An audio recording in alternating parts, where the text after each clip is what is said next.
How do you feel? And tactically, how was the game?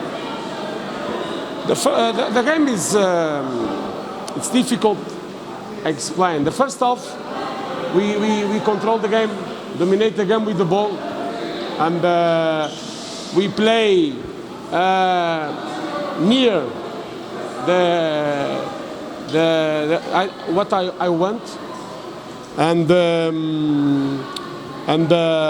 opponent don't have nothing, in the first half. And the second half is different.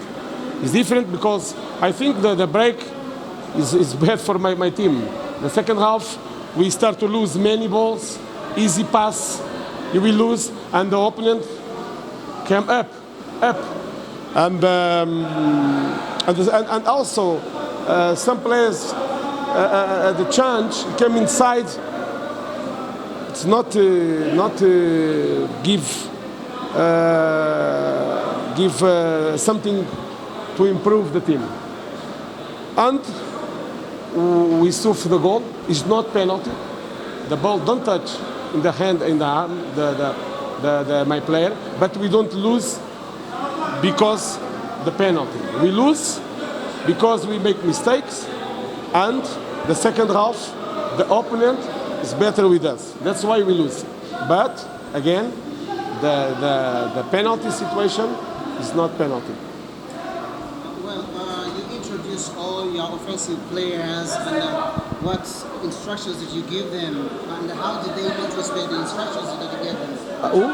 You introduced all your offensive players, all the strikers, at least to come back into the game and win, but they did not do the way you wanted. What exactly did you tell them to do? You know, the last minutes, we broke the game. We put more strikers, 3 strikers, but sometimes we put more strikers, he don't do nothing. You understand? Because the ball need to go there.